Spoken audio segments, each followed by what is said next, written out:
C'est tellement hockey, édition LPHF avec Christine Roger. Christine Roger, salut. Bonjour, Alex. T'étais en train de lui donner un deuxième nom de famille? Quoi, là? C'est ça, je sais pas. Mais en même temps, 2 prénoms, c'est mêlant. Ben, elle peut pas s'appeler Roger Christian, regarde-la. Jean Saint-Onge, lui, ça, c'est plus conventionnel. Oui, même il y en a qui m'appellent Saint-Jean, mais c'est correct. Onge Saint-Jean, ça va être ça à l'avenir. C'est réglé.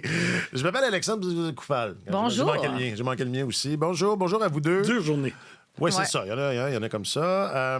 C'est les changements climatiques qui ont cet effet-là sur moi. On va se faire un petit bilan de mi-saison, parce que c'est là qu'on est, déjà.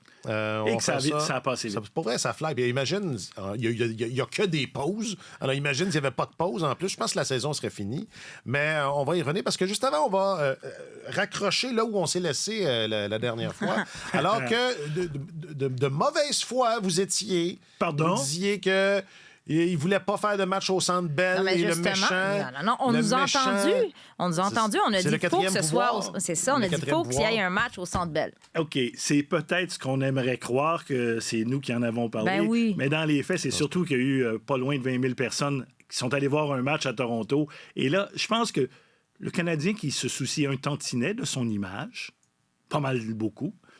Là, de se faire damer le pion par Toronto, je pense qu'ils l'ont peut-être pris personnel un peu, pas mal plus que ça. Mais de se faire damer le pion, ils doivent commencer à être habitués. On savait plus trop, parce que là, d'un côté, on avait l'impression que du côté de l'équipe de Montréal, on disait, on aimerait ça que le Canadien nous aide. Puis là, notre collègue Alexandre Gascon a parlé à France-Margaret Bélanger qui disait, nous, on est vraiment ouverts. Après ça, qui dit vrai?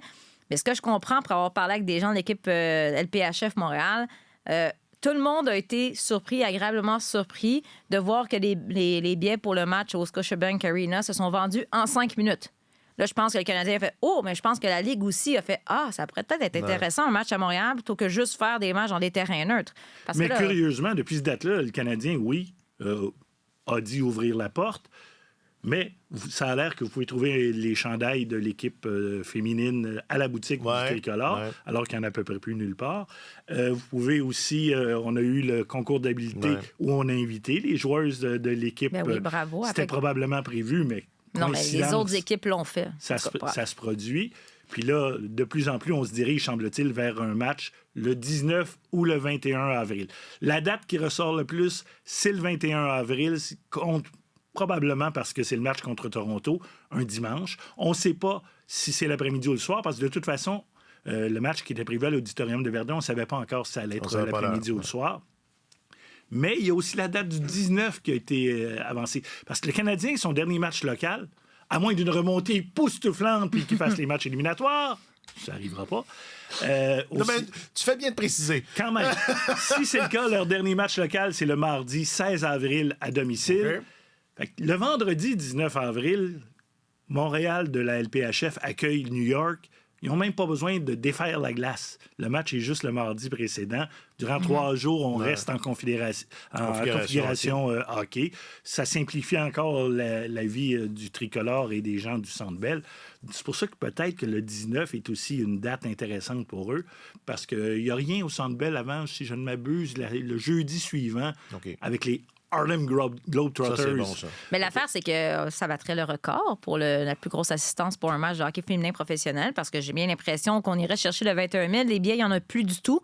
Et tout le monde, t'es le premier exemple, tout le monde qui va voir un match de la LPHF présentement aime l'expérience et a envie d'y retourner. Puis après, ça peut être un test en quelque sorte pour les éliminatoires. Voyons, c'est difficile ce matin pour moi aussi. Il y a quelque chose dans l'air. Non, mais c'est parce que là, Montréal, pour l'instant, l'équipe est première dans la LPHF. L'Auditorium de Verdun, il faut oublier ça parce que, 3 000 personnes se passaient. Oui, mais c'est pas ça le point. C'est qu'ils enlèvent la patinoire assez rapidement parce que l'Alliance de Montréal va débuter sa saison. Puis ensuite, tu veux-tu vraiment faire des éliminatoires à 3 000 personnes quand tu aurais peut-être 10 15 000 personnes? Ensuite, il y a la Place Belle. Mais là, si le Rocket fait les séries, ça devient compliqué. Mais là, le Centre Bell... Canadien, à moins d'une remontée spectaculaire. Il y a les Harlem Globetrotters. C'est ça. Puis sinon, peut-être un petit... Même pas. Non, c'est ça. Moi, je suis encore frustré qu'on n'ait pas fait le match d'ouverture au Centre Bell. Donc, c'est sûr que tout autre match sera bienvenu. Cela dit, puis là, je vais vous taquiner avec ça. Moi, le premier, je suis pas un gros fan de la façon du volet administration, de la façon dont le Canadien est mené. Mais bon, on ne connaît pas. Là où je veux en venir, c'est qu'on ne sait pas exactement quelles sont les intentions des uns des autres. Reste que tout ça se fait aussi là, à ce niveau-là, comme dans bien des domaines, à la va comme je te pousse, là. C'est pas dit que l'année prochaine, le match d'ouverture n'aura pas lieu au Centre Bell. C'est pas dit qu'il n'y aura pas plusieurs matchs des séries au Centre Bell. Je pense qu'on est en train... Et c'est un peu à ça que cette saison-là servait, moi, de ce que j'ai compris, de tester des affaires, de mesurer les choses. Puis là, ben, comme tu le dis, Christine, ils l'ont fait à Toronto. Ça donne envie de le faire à Montréal. Ça va se faire. Ça va se faire, mais on savait que ça allait se faire, mais quand, comment? Et là, je suis la première à dire... Let's go, un match au Centre Bell. Mais calmons-nous, là, parce que là, il y en a qui m'écrivent, qui écrivent à l'équipe de Montréal. « Hey, on veut tous les matchs au Centre Bell. » On se relaxe, là. Tu sais, j'ai jasé avec Marie-Christine Boucher, qui est la VP Business Opération. Je sais pas c'est quoi le titre exact, mais bref, c'est elle qui s'occupe du marketing, de la vente des billets. Tu sais, elle dit, je pense pas que... Les gens réalisent à quel point c'est gros comme chantier. Quand elle est arrivée en poste quelques semaines avant le début de la saison, il n'y avait même pas de système de mise en vente de billets. Là. On parle de rien. Puis la progression, présentement, c'est pas nécessairement ça dans tous les marchés, mais du moins, à Montréal, la progression est fulgurante. Là. Je veux dire, de dire, on fait salle compte, 10 000 personnes. Chaque fois, présentement, ben c'est ça, d'ici la fin de la saison, chaque fois qu'on va jouer à la Place Belle, c'est assez... Ah oui, ils sont tout vendus à la Place Belle? Mais il n'y a plus de billets, là. C'est presque rien ou des quelques billets, puis là, ils sont en haut, puis ils sont chers, puis c'est des revendeurs. Fait que c'est sûr que là, finalement, comme en fin de semaine à Verdun, la journée même ou la veille, ils laissent aller quelques billets qui ont finalement... Les billets qui sont réservés pour les familles, qui sont réservés pour l'autre équipe. Il n'y a presque rien. Donc, c'est une progression incroyable. Ça demande quand même beaucoup de travail et de gestion pour le personnel administratif de l'équipe. Fait qu'on va y aller un pas à la fois. Et là, on est rendu là. Un match, les séries. Puis après ça, ben, ils nous écoutent. Ils nous écoutent. Fait que là, j'ai demandé un match d'ouverture.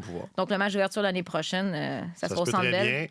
Puis moi, je serais pas surpris qu'il y ait des matchs des séries au Centre Bell aussi. On verra. Puis moi, je penche pour Toronto, Montréal un dimanche. Je trouve que c'est plus la revanche. Puis c'est le fun. Puis on haït Toronto. C'est ça. C'est peut-être la deuxième meilleure équipe de la Ligue en cette première moitié de saison. Oui, justement, parce que moi, quand le premier match qu'on a fait, où est-ce qu'ils se sont affrontés, Toronto avait gagné en surtemps. Je me rappelle plus si tir de barrage, Lauriane Rougeau. Exactement. Et moi, je suis resté avec ça. À ce moment-là, Toronto avait une fiche perdante, puis ça ne regardait pas tant bien. Mais à la lumière de ce match-là, et je pense que c'est ça qui a changé, c'est que c'est une équipe. Les résultats n'étaient pas le miroir de ce que cette équipe-là faisait sur la glace. C'est une équipe à prendre très, très au sérieux. 5 victoires d'affilée. La gardienne qui en arrachait en début de saison, Kristen Campbell, la 3e gardienne de l'équipe nationale du Canada, c'est drôlement ressaisie. 2 jeux blancs. Du côté de Toronto, si on regarde le noyau de l'équipe, là, ça devrait être la meilleure équipe de la Ligue, à mon sur papier. L'ennui, c'est que peut-être on concentre ça sur quelques joueurs seulement. Exemple, à la ligne bleue. On joue avec Renata Fast et Justine Larocque. Elles jouent près de 30 minutes par match. Je peux pas vous dire exactement, parce que c'est un autre des problèmes de la Ligue. Les statistiques... Le chronomètre n'est pas... Ils l'ont, mais seulement pour les équipes, pas pour les gens qui regardent. On ne connaît pas le temps de jeu exact ou les présences, ou on ne sait pas. Okay. Après la 2e ou 3e semaine, il avait sorti les statistiques et ce duo de défenseuses-là jouait plus de 28 minutes par match. On a une seule gardienne également. On utilise également Campbell. On a vu avec Mashmeyer du côté d'Ottawa, ça fonctionne pendant un bout, mais Mashmeyer a peut-être eu plus de difficultés contre Montréal et c'est peut-être à cause de la surcharge de travail. Donc, mais Toronto, avec ces joueuses-là, avec Nathalie Spooner qui a déjà 10 buts... Excuse-moi, il faut que je parle de Nathalie Spooner. Il faut que je t'interrompe. Parce que si on veut parler... Non, mais c'est pas juste ça. Si on parle de c'est quoi nos belles surprises, nos révélations parmi les joueuses... par excellence jusqu'ici. C'est qui la meilleure joueuse de la LPHF depuis le début de la saison? Alex Carpenter, Marie-Philippe Poulin et Nathalie Spooner. C'est les 3 premières pointeuses. Mais qu'est-ce que je veux dire, c'est que Nathalie Spooner... J'ajouterais aussi Megan Keller, parce que ça prend une défenseur. Non, mais Nathalie Spooner, là, parce qu'on parle de Toronto, c'est que, tu sais, il faut rappeler quand même qu'elle a un petit garçon d'1 an. Bon, vous allez dire, évidemment, la mère veut parler de la mère. C'est pas juste ça. Je veux dire, elle est revenue après, au championnat du monde l'année passée, 2-3 mois après avoir donné naissance à un petit peu trop vite. Trop vite, elle l'a dit elle-même. Honnêtement, elle voulait le faire, mais elle souffrait sur la patinoire. Et là, après ça, elle a pris son temps pour revenir. Quand je suis allée au camp d'équipe canadienne à St. Catharines au mois de novembre, elle ne patinait... elle s'entraînait, elle ne patinait pas avec l'équipe. Et c'est ça qui a changé. C'est que là, maintenant, ils ont des spécialistes qui vont dire, tu vas prendre le temps de réparer ton corps à la suite de ce choc-là, qui est une grossesse et un accouchement. Et là, elle était là, elle, à l'époque des Canadiennes. Je veux dire, ça fait longtemps qu'elle est là, Carole Sabas, Nathalie Spooner. Et là, elle a 11 points, 3e pointeuse, mais 10 buts. C'est la meilleure buteuse. Des buts en tir de barrage, un tour de chapeau, des buts gagnants. En plus, je veux dire, elle est vendeuse au max. Les gens l'aiment. Si tu veux avoir quelqu'un qui va être extraordinaire devant le micro et qui va faire valoir ton équipe à sa juste valeur, ben c'est la personne par excellence. Fait que moi, je suis comme... Du côté de Toronto, on en a deux comme ça. On a Sarah Nurse qui ne produit pas autant, mais pour vendre le hockey féminin, ces deux-là... Mais moi, ma déception dans cette équipe-là, Blair Turnbull, la capitaine, qui est supposée être une joueuse importante, là. Oui, mais c'est une joueuse qui a toujours été utilisée dans un rôle défensif, dans un rôle pas d'agitatrice, mais presque, qui peut contribuer en attaque, mais pas... C'est pas elle. C'est Sarah Nurse et Spooner qui doivent mener l'attaque de cette équipe-là. Et c'est pour ça que, du côté de Toronto, je pense que c'est la 2e meilleure équipe de la Ligue, mais c'est tellement concentré. Je pense qu'il y a un peu moins de profondeur à Toronto que chez la meilleure équipe de la Ligue. C'est qui la meilleure équipe de la Ligue, Jean? Je suis obligé de dire que c'est Montréal. Ah ouais, on est... Non, mais je suis la première surprise. Moi, je dois le dire. Avant le match, j'avoue que le match contre Ottawa, il s'est passé bien des affaires qui se passaient pas avant et qui, moi, me dérangeaient. Et j'avoue que depuis ce match-là, peut-être. Non, mais moi, je vais te dire pourquoi je pense que Montréal est la meilleure équipe de la Ligue. Les victoires en temps réglementaire, le jeu à 5 contre 5, parce que c'est pas une équipe... les filles ont 5 victoires en temps réglementaire. C'est un sommet. Il y a 3 équipes qui ont ça depuis le début de la saison. Ils n'ont pas profité de leur jeu en avantage numérique. Elles n'ont pas profité non plus des matchs en tir de barrage. Ils ont perdu les 2 fois qu'ils sont retrouvés en tir de barrage. Donc, ils sont vraiment... Et c'est pas l'affaire d'une seule femme. C'est pas l'affaire uniquement de Marie-Philippe Poulin. Mais c'est comme ça un peu au début de l'année. Parce que Marie-Philippe... On avait l'impression, mais statistiquement, c'est pas ça. Exemple, son plus beau but, là, quand elle a créé l'égalité, elle est partie du milieu de la patinoire, puis elle a fait le tour. Puis... Elles ont perdu ce match-là. C'est le match contre Toronto où Lauriane Rougeau, en tir de barrage, on aurait pensé qu'elle aurait pu faire la différence. Donc, elle joue juste à la hauteur de son talent. La seule personne qui joue, on pense, en haut de son talent, à Montréal, c'est la gardienne Elaine Chuli. Ils ont beau nous dire que... On a posé la question à Corey Sherry cette semaine.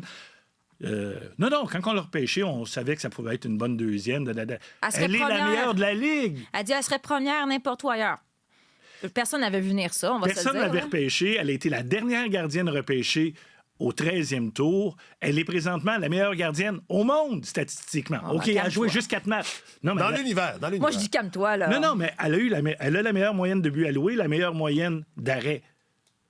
Venez pas me dire que vous pensiez ça au début de la saison. Même pas si vous l'avez repêché, c'est pas vrai. Mais il y a ça, mais il y a aussi... Vas-y. Mais est-ce qu'elle aurait joué autant?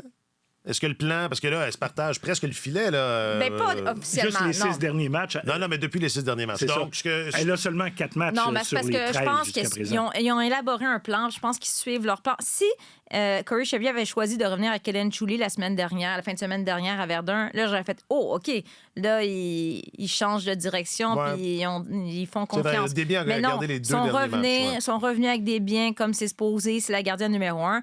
Mais moi, je suis d'accord avec Jean. J'ai critiqué même en début de saison avec le repêchage.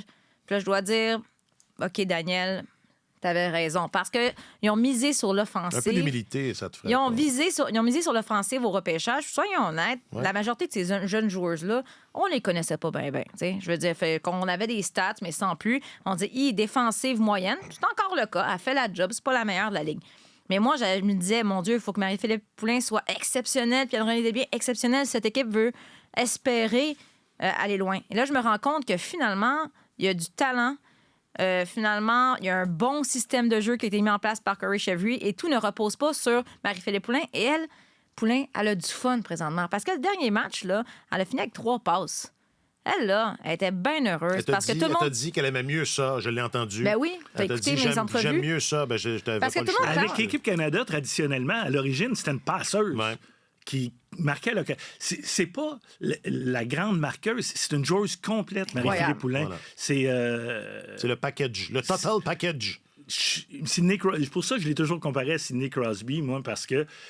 Non, mais c'est pas juste parce que ce sont les meilleurs de leur génération, mais ils jouent sur 200 pieds semblables. et quand ça compte, aller chercher le gros. Parce qu'on se souvient de tout ça, Marie-Philippe Poulin, mais je trouve que cette ligue-là lui permet de démontrer qu'elle est beaucoup plus. Puis oui, on a vu Claire Dalton, mais quand même, là, tu dis, ça repose pas sur les épaules de Marie-Philippe Poulin parce que c'est pas juste elle qui doit compter. Mais c'est exceptionnel ce qu'elle fait présentement parce que là, elle est utilisée en désavantage numérique. Elle a un différentiel de plus 6, qui est comme le plus haut dans la ligue, mais elle a des avantages. Le plus haut dans la ligue, c'est 9. Oui, mais... C'est plus 9. Plus 9, OK. Le plus haut, je suis à Montréal, excuse-moi. Voilà. Merci, papa Jean. Mais... Je suis en train de regarder c'est qui. Non, mais c'est ça. Plus. Sauf qu'elle a un désavantage numérique. Mes enjeux, c'est ça, je le dirais, première dans les 293, mes enjeux. Là aussi, elle est très bonne. Oui, mais c'est celle qui en prend le plus, là. Oui, mais elle n'a pas le meilleur pourcentage ni de l'équipe ni de la ligue. Mon point. C'est ce que je te dis. en Mais fait le beaucoup. pourcentage, celle qui en a le plus, à un moment donné, ça vient avec aussi. Là, c'est sûr que si tu en as 2, mes enjeux, ton pourcentage risque peut-être d'être plus élevé. Alex Carpenter a un meilleur pourcentage qu'elle. Oui, mais elle en a pris vraiment moins. Mon point, c'est qu'il est utilisé à toutes les sauces. Sur les mises en jeu, en désavantage numérique. Donc En là, ça avantage ne numérique. repose plus uniquement sur ses épaules. Puis elle démontre encore qu'elle est l'une des meilleures. Oui, tu veux parler d'Alex Carpenter, il faut quand même dire qu'elle est hot parce qu'elle est la meilleure de la Ligue présentement dans une équipe qui n'est pas très bonne. En passant, le plus 9 là, dans la Ligue. C'est qui déjà? C'est une joueuse, c'est une joueuse qui a été échangée. Oui, c'est ça. Susanna Tapani. Tapani, c'est ça. Ben tiens, Tapani. Moi, je vous écoute. C'est qui la meilleure européenne dans la Ligue? C'est Teresa Vanichova. Elle n'est pas... Elle a 10 points. Pour ce qui est. Elle a eu tout un match. Là. Elle n'est pas première. Elle est égale au premier rang pour les points.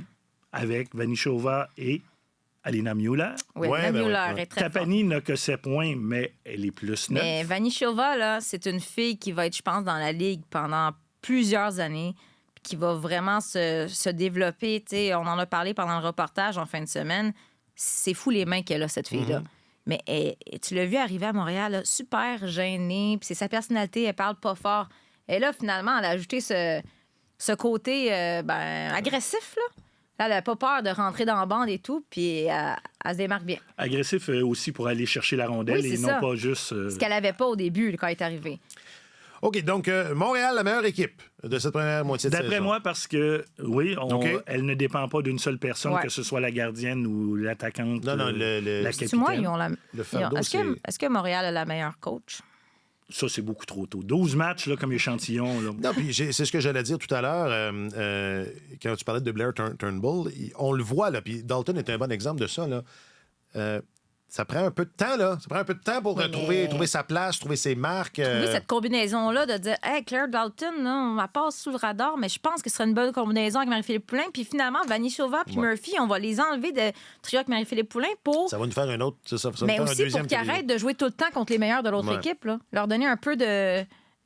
Fait que, non, mais je dis Corey Chevy, j'exagère, c'est pas la meilleure. C'est juste que On je le sait pas. Si je dis. J'ai dit Peut-être Spooner. que c'est la Non, mais meilleure. si je dois dire, donner comment dire, une petite étoile à quelqu'un, là, faut le donner à Corey Chevry en ce bilan de mi-saison parce que j'étais la première à la critiquer un peu au début de la saison parce que des fois, il est arrivé dans des dispos médias un peu, on va le dire, avec son masque d'Hockey Canada, c'est-à-dire un peu bête, Ouais, avec des réponses préfaites. ouais. Et là, ben, non seulement elle débute toutes ses conférences de presse en français, En mais souriant. en souriant, elle est charismatique, elle donne des réponses intéressantes. Fait que c'est comme ça, elle a compris qu'est-ce là que ça aussi- prenait pour coacher à Montréal. Ouais, non, puis là aussi, ça prend un peu de temps pour s'ajuster. T'as puis raison. 12 trouver- matchs, Trouver c'est sa rien place, à date dans- c'est hallucinant. jusqu'à présent. Ouais, c'est Hey, hallucinant. Ben, elle parle plus juste français vite que fait, certains là. messieurs de l'autre bord. C'est qui la recrue? Parce que là, c'est un peu comme dans le temps où c'est une nouvelle ligue. On pourrait dire qu'elles sont toutes recrues, mais moi, j'ai regardé celles qui arrivaient directement de l'université sans passer par la PHF ou le hockey européen. C'est qui la meilleure recrue? Est-ce qu'elle est à Montréal, Est-ce que c'est Maureen Murphy? qui a déjà 10 points aussi? Elle est à plus 5. Est-ce que Qui c'est a elle? joué beaucoup contre les premiers trios des autres équipes. Là. C'est assez impressionnant ce qu'elle fait jusqu'à maintenant. Est-ce que c'est Zumwinkle au Minnesota qui Ouais. a 7 buts, 2 passes? Elle a 1 but en désavantage numérique. Elle a 0 point en avantage numérique. Bref, c'est à 5 contre 5 qu'elle se distingue. Ça ne sera pas Taylor Heisey, la recrue, parce que... Ça aurait été elle. Elle était bien partie. Est-ce qu'on a une idée de l'échéance? Ils sont pires que la Ligue nationale de hockey pour ces niaiseries-là. Mais là, elle est sur la liste des blessés à long terme. C'est quoi long terme? On ne sait pas. Long terme, c'est ça l'affaire. Plus qu'une semaine. C'est ça. C'est une des... Dans ce bilan de mi-saison, une des choses qui me dérange de la Ligue, c'est outre les stats qui ne fonctionnent pas. Je suis habitué cependant que je faisais la Ligue canadienne de football cette année. Il y avait un nouveau système de stats, ça ne marchait pas. Celui-là de la LPHF, disons qu'il y a un but qui est refusé pendant le match, il va rester dans les statistiques pendant 3-4 jours. En tir de barrage, New York bat Montréal 4-3. Toronto-Montréal bat Montréal 4-3. On donne 4 buts pour à New York, on donne 3 buts contre. Mais c'est pas vrai, il y en a 3 de chaque côté. Ouais, c'est ça. Fait que le différentiel de Montréal, il est présentement à plus 3, mais dans la vraie vie, il est à plus 5. C'est Montréal qui a c'est une autre raison pourquoi je trouvais que Montréal avait la meilleure équipe. C'est le meilleur différentiel but pour, but contre. Bref, Zumwinkle, Murphy, j'ai l'impression que c'est... Ça se joue là. Ben, Zumwinkle a certainement peut-être qu'à la fin de l'année, ça sera Claire Dalton. On ne sait jamais. Non, mais quelle révélation. En tout cas, là, on voit qu'il y a quelque chose de caché, un talent brut. Moi, une chose qui m'énerve dans ce début de saison, c'est, on dit, les choses qui pourraient être améliorées. Je dis un peu le manque de transparence. Là. Je comprends qu'on est professionnel, mais excuse-moi, c'est pire que le Canadien. Le Canadien, on le sait, journée de traitement, est malade, raison personnelle. Là, finalement, c'est mesure préventive, puis finalement, elle est absente tout le long. Finalement, elle a le rhume, mais non, c'est une journée de traitement. Comme juste savoir, est-ce que sa grand-mère est morte? Est-ce qu'elle a une blessure? Est-ce qu'elle est malade? Est-ce qu'elle est juste pas à 100 elle a une petite blessure? Juste savoir, parce qu'on veut bien couvrir cette équipe et cette ligue, mais aidez-nous à vous aider. Non, ça, il y a des... C'est ça, on a... Kennedy Marchment, est-ce qu'elle est blessée? Mesure préventive, ça a l'air. OK, parce qu'elle n'était pas sur la glace la veille du match, lors de la séance d'entraînement? Oui, mais c'est ça, j'essaie. Je dis mesure préventive, ça veut dire qu'elle est laissée de côté. Mais là, j'essayais de me souvenir si Montréal avait déjà dit ouvertement cette fille-là est laissée de côté. Mais après ça, je me suis souvenu du premier match à domicile à l'Auditorium de Verdun, où clairement Gabriel David était laissé de côté. Donc, c'est ça. Parce que si je vous parle de Kennedy Marchment, le Sporting News... En passant, ils ont donné leurs honneurs de mi-saison. Mais dans le prologue ou dans le préambule, ils ont pris la peine de nous dire nous avons consulté nos 9 journalistes qui ont couvert la LPHF. Ils sont 9 vierges à couvrir la Ligue. Il y a sûrement un peu d'exagération. Je suis jaloux. Je savais même pas qu'il y avait 9 journalistes au Sporting News. Donc, on va garder ça. Toujours est-il qu'ils ont dressé la liste des joueuses qui pourrait changer d'adresse à la date limite des transactions. Mais on va aller là. Juste avant, là, on va emballer ça comme il faut. Oui. Alors, on se fait, de cette première demi-saison, la meilleure gardienne de but dans toute la Ligue. Celle qui a tiré son épingle du jeu. Parce que Choli n'a pas gardé les buts assez souvent, seulement 4 matchs. Moi, j'irais vers Corinne Schroeder, qui avec New York... elle et celle qui a réussi le jeu blanc pour Boston en fin de semaine, Erin Frankel, ont pratiquement des statistiques similaires, mais Schroeder, de la manière dont elle l'a fait, et elle a 5 victoires contre 2 défaites, en plus d'excellentes statistiques. Selon moi, elle a été la meilleure gardienne depuis le début de la saison. On s'entend, l'échantillon est très petit, là, oui, mais mais c'est ça un bilan de mi-saison. c'est ce qui a fait qu'elle s'est retrouvée avec l'équipe canadienne lors de la dernière série rivalité. Elle se fait connaître grâce à cette ligue-là. Donc, il ne faut pas juste regarder où se situe son équipe, il faut regarder son travail à elle, puis elle est assez impressionnante. La combinaison des deux, elle a été fort solide. OK. Donc, même J'approuve, choix. moi, je suis d'accord avec Jean. La défenseur qui a tiré son épingle du jeu depuis le début du calendrier. Là, c'est sûr que nous, on voit beaucoup les matchs de Montréal. J'ai été très déçue d'Erin Ambrose dans, mettons, le premier quart de la saison. Et je trouve que depuis 3-4 matchs, on est en train de retrouver l'Erin Ambrose qu'on connaît avec évidemment, son jeu offensif. Puis très solide aussi. Je l'ai vu plonger, couper des passes. Donc, elle revient. Puis sinon, pour moi, présentement, c'est Renata Fass que je trouve la meilleure. Moi, je préfère Megan Keller à Boston. Elle a déjà 10 points. Elle joue seulement 23 minutes par match, contrairement aux autres. Filles de Toronto. C'est ça. Puis seulement 2 de ses points en avantage numérique. Donc, elle est là à 5 contre 5. Elle a une fiche positive, plus 3. Elle transporte la rondelle. Défensivement, elle est là. J'irais plutôt du côté de Megan Keller. Shelton, beaucoup de points. Shelton, c'est une joueuse d'attaque qui joue à la ligne bleue. Parce qu'elle a 5 points en avantage numérique sur 10 points. Je la vois plus souvent En bas des oreilles? Mais En pourquoi bas j'ai des cercles oublié Ella des enjeux? Shelton? Ella Shelton, présentement, est 4e pointeuse dans la Ligue avec 10 points. Puis quand on parlait de Schroeder qui se fait découvrir grâce à cette Ligue-là, Ella Shelton, pour moi, À 5 contre 5, Ella Shelton est -1. oui. Mais moi, je pense que elle est le futur de l'équipe canadienne en défensive. Ah ouais. Attends, OK. Avec Claire Thompson, mettons. Ah, là. OK. Ouais, mais Claire Thompson, elle est en médecine. Elle va arriver dans 10-12 ans, à peu près. Qui Là. sait, peut-être même Ashton Bell? Ouais, c'est vrai. Parce que...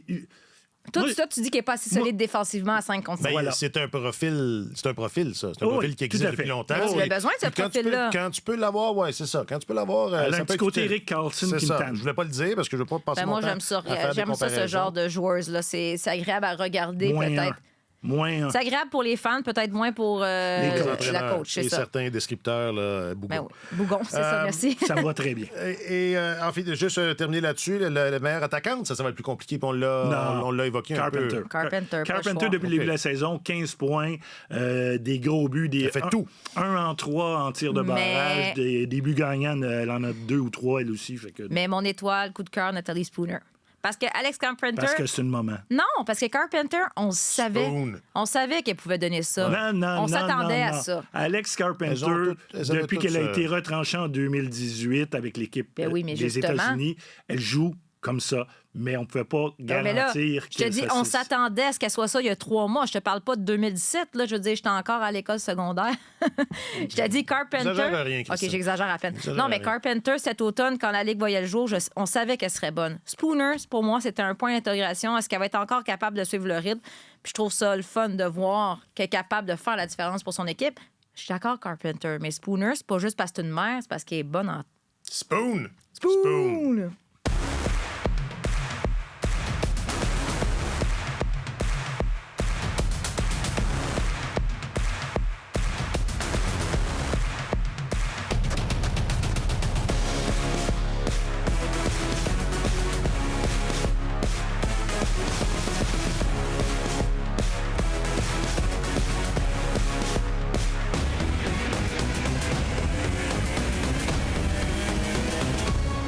Bon, bien, emballons ça, ce bilan de mi-saison. Tu sais, on y a touché là, à certains moments, mais une surprise, une grosse surprise. Peu importe, joueur, joueuse, équipe.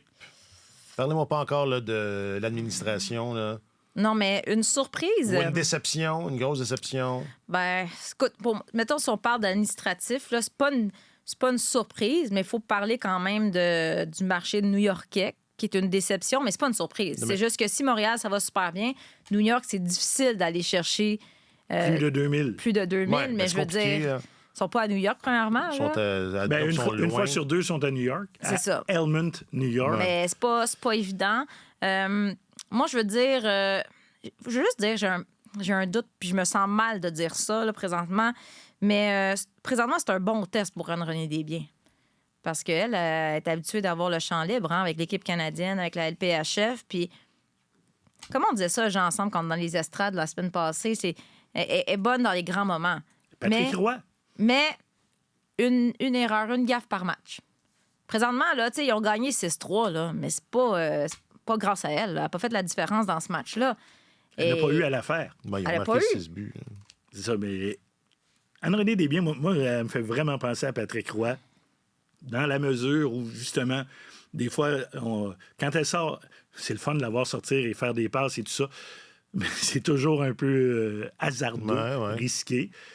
Mais quand ça compte, quand il faut Ben, c'est remonter ça. d'une coche, elle est toujours là. Donc, moi, non, c'est pas... Non, mais moi, je trouve ça intéressant pour elle parce que je pense que ça va faire d'elle une meilleure gardienne ou est habituée de gager le champ libre. Puis je sais que elle veut pas, c'est la meilleure au monde, mais là, elle fait face peut-être à un peu D'adversité. d'adversité. Tu sais, comme là, on revient Ben, avec c'est elle. ça. Mais s'il faut qu'Hélène Chouli aille quelques matchs puis elle continue d'affiler les victoires, à un moment donné, tu fais quoi? Si t'es dans les pots? Ils vont jouer 3 matchs d'affilée, 6, 8, 10. Ouais, ça va C'est prendre 2 sûr. gardiennes. C'est 3 peut-être. Ouais, je ne sais pas si on verra un jour Marlène Boissonneau, qui est la 3e Ouais. gardienne de l'équipe. Je pense qu'on n'aura pas besoin Ça serait, à ça court serait- terme. toute Donc, façon, j'en ai pas vraiment d'énormes surprises. ni d'énormes déceptions. Pour ce qui est la parité, peut-être? T'attendais-tu à ce que ce soit aussi serré? Non, ça honnêtement... Parce que ça l'est, là. On n'a pas insisté là-dessus. Mais avec le système de repêchage des 3 premières joueuses autonomes, on avait... Il y en a qui doutaient, exemple, d'Ottawa, en raison de la provenance de leur directeur gérant qui n'avait pas vraiment d'attache avec le hockey féminin. Puis finalement, il s'est bâti une équipe qui a de l'allure. Mais je pensais qu'Ottawa serait plus solide. Ouais, défensivement, c'est sur difficile. Papier, c'est une belle équipe. Mais statistiquement, leur problème, c'est qu'ils ont perdu tous leurs matchs par un but. Là, est-ce que on commence à baisser les bras du côté d'Ottawa? Une défaite de 4-2 contre Boston et là, la défaite de 6-3 contre Montréal. Est-ce que ça veut dire que, justement, ils ne voient plus la fin? Tu sais, qu'à un moment donné, quand tu perds toujours par un but, ça commence à être tannant. Mais là, peut-être qu'ils vont se détacher. Ça veut dire que peut-être qu'à la date limite des transactions, on va bouger du côté d'Ottawa. Parce que là, moi, je regarde Ottawa, c'est qui la buteuse? Là? Parce que, tu sais, je veux dire, la capitaine, c'est Brianne Jenner, c'est la joueuse importante de cette équipe-là. Mais Brianne Jenner n'est pas reconnue pour être une marqueuse. C'est une passeuse. Sauf si elle joue avec Marie-Philippe Poulin, c'est une marqueuse. Oui, évidemment. Et Marie-Philippe est la passeuse à ce moment-là. Évidemment, sauf que là, présentement, je me dis, OK, c'est qui la...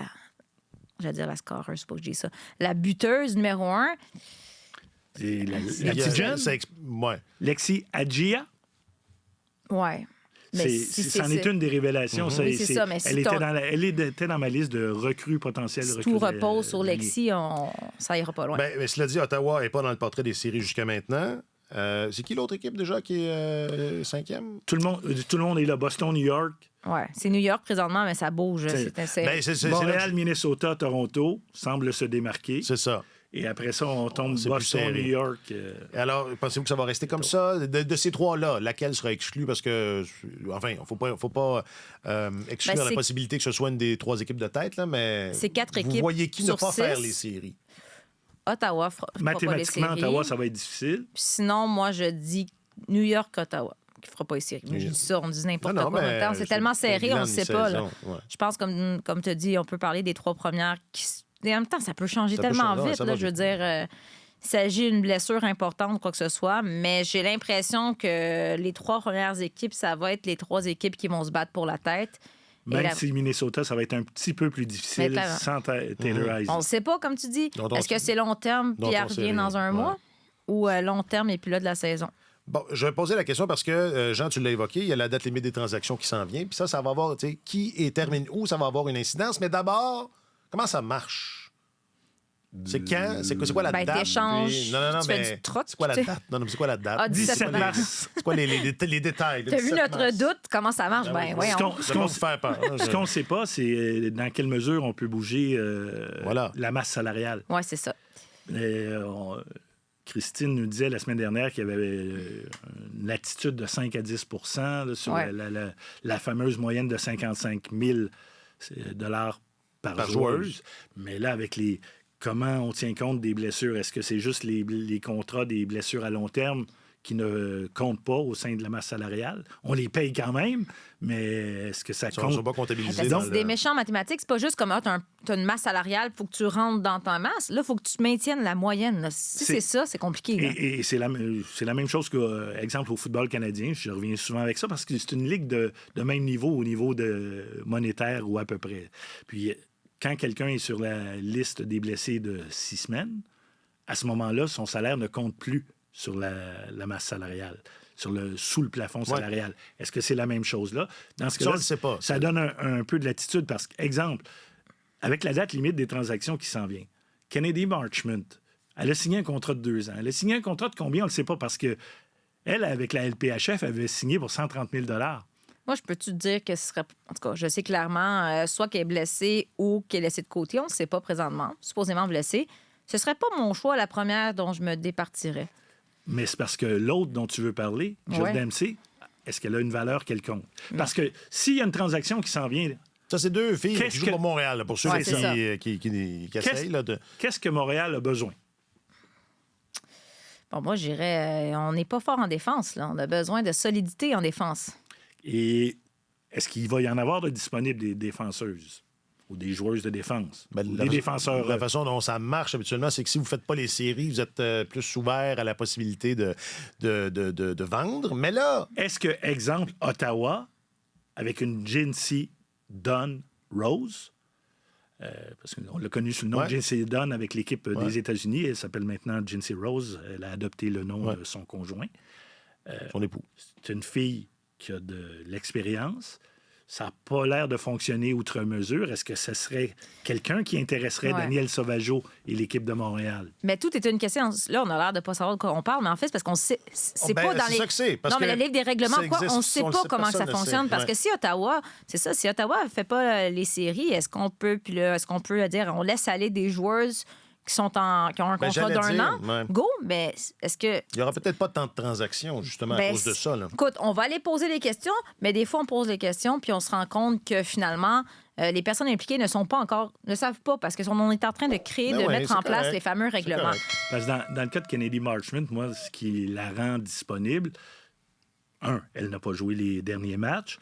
C'est une marqueuse. Et Ottawa a besoin de marquer des buts. Elle a été première marqueuse en Suède, 2 des 3 saisons qu'elle a été là-bas, 6e l'autre année.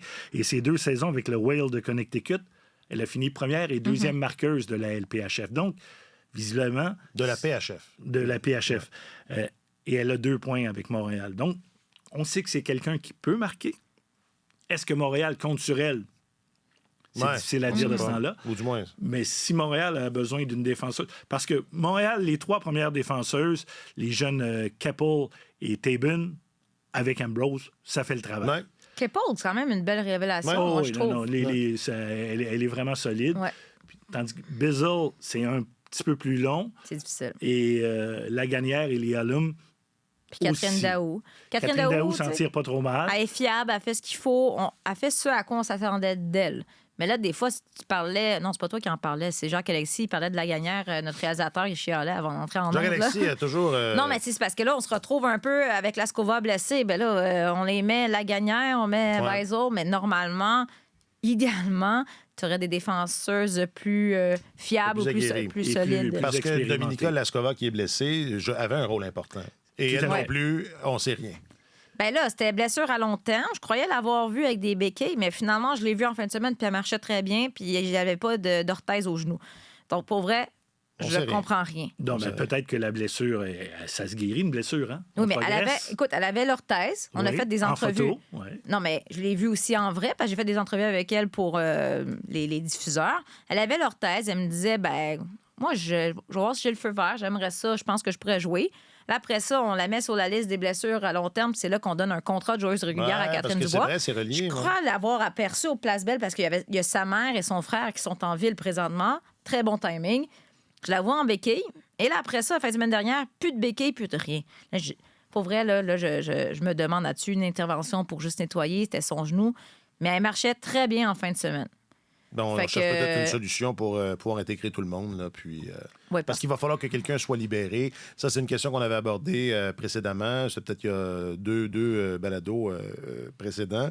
Et comment on fait de la place à Catherine Dubois? Catherine Dubois est là. Là, on est correct. Mais si Laskova revient, il faut faire de la place. Il y avait l'opportunité en raison de l'absence de Laskova. Mais si elle marche... et qu'elle est prête, ça va falloir trouver une... Moi, si tu marches, c'est pour ça qu'on ne sait toujours pas comment ça fonctionne vraiment, cette ligue-là. Ce qui n'est pas écrit dans la convention collective est dans les airs, puis ils continuent de construire l'avion en plein vol. Voilà l'analogie de cet avion. C'est François Legault qui a inventé ça, cette expression-là, non? Ou sais-tu... comment il s'appelait, le chef de la santé publique? C'est quoi son prénom? Horacio Arruda. Aïe. Merci. Qu'est-ce qui se passe avec lui? On le voit plus. Ça achève, là. Quelque chose à ajouter? On a une semaine... j'ai ma semaine Pierre Houd qui s'en vient. Oui, mais je parlais pour le bilan, là. Pour ce qui s'est passé. Quelque chose à ajouter? C'est le fun. C'est le fun. Non, mais je résume ça. C'est le fun. Il y a du monde, puis il y a du monde. Il y a du monde. C'est vraiment, pour vrai, c'est vraiment un plaisir de couvrir cette ligue-là présentement. Donc, ta semaine Pierre Houd, ça veut dire quoi? Ça veut dire que... C'est une semaine... comment tu as dit ça? Qu'est-ce que j'ai dit? C'est un plaisir de couvrir cette ligue-là. C'est un plaisir de couvrir les matchs de cette ligue-là. Le reste, le fait qu'on ne sache pas comment ça fonctionne, les contrats... Moi, j'ai décidé le fait que les statistiques, ça marche à moitié, tout ça... Couvrir la Ligue, c'est pas facile. Couvrir les matchs, c'est fantastique. Chose à la fois. Puis on en a 3 qui s'en viennent. C'est ça. 6, Ah ouais. 8, 10. C'est pour ça que je dis c'est ma semaine Ta semaine Pierrot. Pierrot. Je me demandais où tu t'en allais avec ça. Là. D'écrire 3 matchs de hockey dans Dans la même une semaine, semaine. je fais ça une fois aux 4 ans aux vrai. Jeux Mais là, olympiques. tu vas-tu être de bonne humeur, là, ou tu vas Je suis être toujours encore, de tu vas être bonne encore humeur. bougon, là? Je suis toujours de bonne humeur quand je vais au match. Ça commence donc le 6 mars à 19h. Montréal qui affronte Aïe, aïe, aïe. New York. Il y en a une contre New York, il y en a une contre Toronto, il y en a une contre Ottawa, c'est ça? C'est ça. C'est ça, je pense. C'est bon. Je sais pas si c'est dans le bon ordre, par exemple. Ouais, mais enfin, il y a juste 5 autres équipes. Donc, je pense que tes chances sont bonnes. Christine Roger, tu es la journaliste affectée aux affaires de l'équipe de Montréal et de la LPHF. Ben oui. Bon, tu aimes toujours ça. Ah, j'adore. Formidable. Merci Ça me beaucoup. permet de vous voir.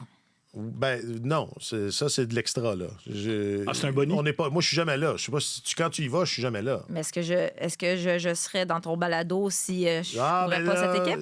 Non, t'as raison. Ton balado, hein? Ton. Je sais pas pourquoi tu dis ça. Moi, il n'y a pas grand-chose. Mais c'est un Il n'y a bonheur. pas grand-chose à mon nom. je vais te Un le dire. bonheur d'être avec vous, les Je peux messieurs. comprendre. Les messieurs. C'est tellement son balado. C'est ça. Jean Saint-Onge, tu es le descripteur de ces matchs de la LPHF. Et Merci pas beaucoup. bougonneux, contrairement à ce qu'elle Ben dit. non. Jamais. Ben non. Jamais. Surtout qui Ah. aurait osé dire Un ça. rayon de soleil. Et Jacques-Alexis Bernardin est le réalisateur de cet épisode. Merci beaucoup, Jacques-Alexis. Lui, il bougonne. Ouais, oui. Ouais, pas super. Je m'appelle Alexandre Coupal. Merci d'avoir été là. Salut. Bye. Sur tous les terrains et sur tous vos appareils. Radio-Canada Sport.